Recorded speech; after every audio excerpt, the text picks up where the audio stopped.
Hello book besties and welcome back to my YouTube channel. Today I'm going to be talking to you guys about my favorite 5-star reads. So when I was going through my Goodreads list, like kind of recapping on all of my favorite books, I realized that I rate a lot of books 5 stars.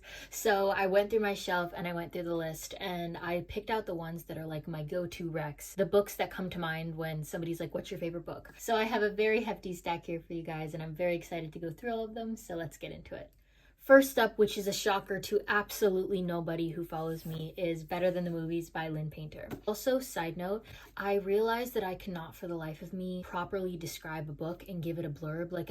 I can write it down and it could sound great, but speaking it doesn't really happen. So I'm just gonna give you like the general gist of the books and like link them in the description box so you guys can like go on Goodreads or something to read what they're about. So Better Than the Movies is an enemies to lovers. I am currently rereading it right now and annotating it for the giveaway winner since I recently hosted a giveaway on my page. The main characters are Liz Buxbaum and Wes Bennett, and they have kind of been enemies like ever since they were younger. And like enemies as in like they don't like truly hate each other. It's just like the annoying boy next door, if that makes sense. So while this book is so like joyful and fun and cute, it also is able to tackle all of like the grief that goes along with losing a parent, and I really love that about this one.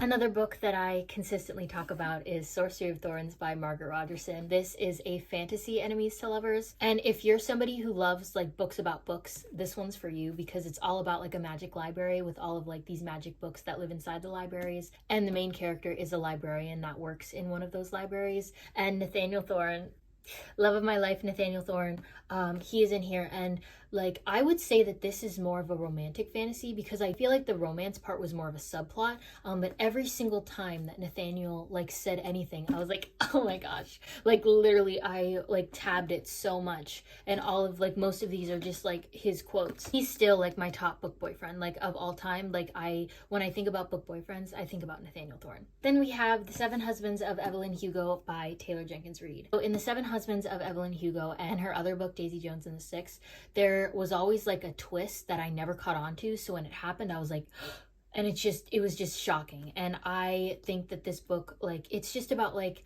friendship and love and heartbreak and like being in the spotlight and Hollywood, and it's one of those books that I find myself like always recommending to people. Then we have Shatter Me by Tahera Mafi. I am not 100% sure if that's how you pronounce it, but this is how it's spelled. This is another book. I'm gonna be so real with you right now. I don't remember the majority of what happened in Shatter Me, and that doesn't mean that I didn't like it. Like, it's 5 stars because I remember reading it and it consumed my entire being, and all I did was like talk about it and read the other books that are in the series. But for some reason, like I cannot for the life of me sum this book up. When I first read this, I wasn't as focused on the romance part as I was on like the actual fantasy and like world building.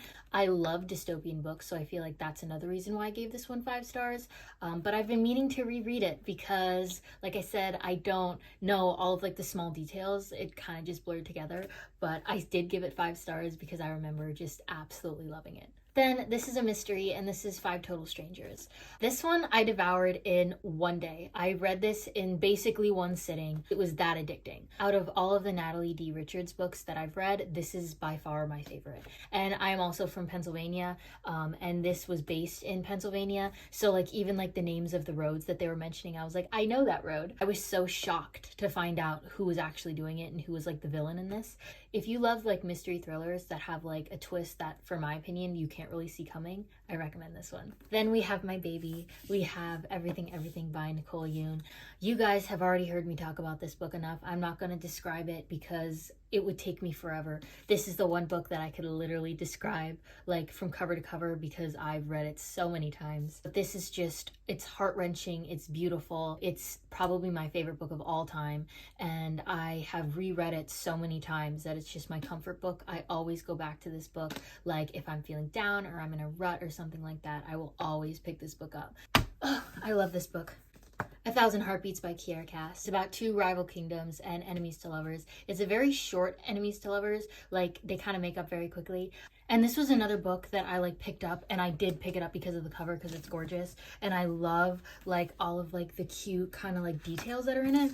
Even the naked hardback is just so beautiful. So if you love like princess, like fantasy, like, you know, they're rivals and they shouldn't like each other, but they're falling in love, this is for you. And this is one of the more recent 5-star reads that I've read, but Divine Rivals. This is also a rivals to lovers, and it's just so good. And I was also squealing at like, you know, the way that they describe their love and stuff. It's just, I absolutely love this book. It has my entire heart. Can't wait till the second one gets released at the end of this year, because it's just, I can't stop thinking about these people. Like, I literally cannot stop thinking about them in here. I keep thinking about the cliffhanger ending, and it's just perfect. Then we have Fourth Wing, and this was the best book that I've read all year. When I read it, I remember feeling like I haven't felt this way since I've read The Hunger Games or Divergent. If you can get your hands on this, which I know that it's been so hard to get, but if you can get your hands on this, I 100% recommend you doing so, because it is just one of those books that, like, on Book Talk,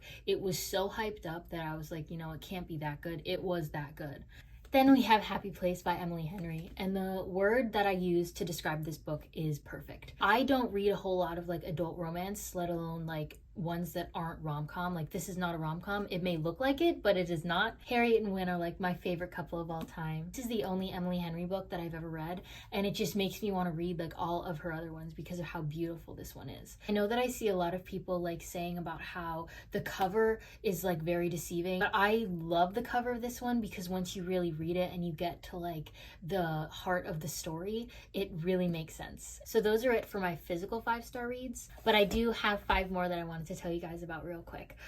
So the first one is The Locked Door by Frida McFadden. This was the first Frida McFadden book that I had ever read. It made me love her as an author. I could not pull myself away from the story because I just needed to know what happened next. Then we have One True Loves by Taylor Jenkins Reid. This was really beautiful. It's about a woman who thought that she lost her husband to a plane crash. So like she finally gets ready to, you know, move on, and she met somebody, and then the husband comes back and like she doesn't know who to pick. She doesn't know who to go to because she has like her past love with her present love, and it's so good. And it's one of my favorite Taylor Jenkins Reid books ever. And I always seem to forget about it because I don't have like the physical book on me. I read it on my iPad, but I need to start talking about it more because it's just so good. Then we have The Do-Over by Lynn Painter.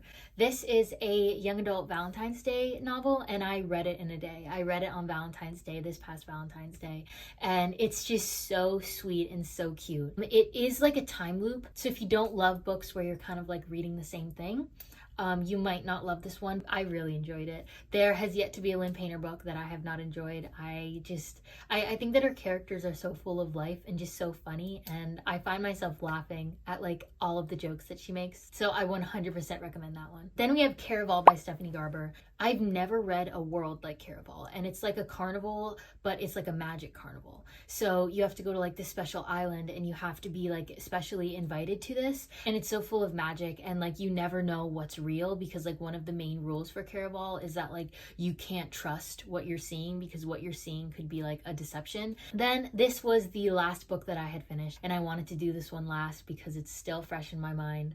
But Binding 13 by Chloe Walsh was one of my favorite books that I've read all year.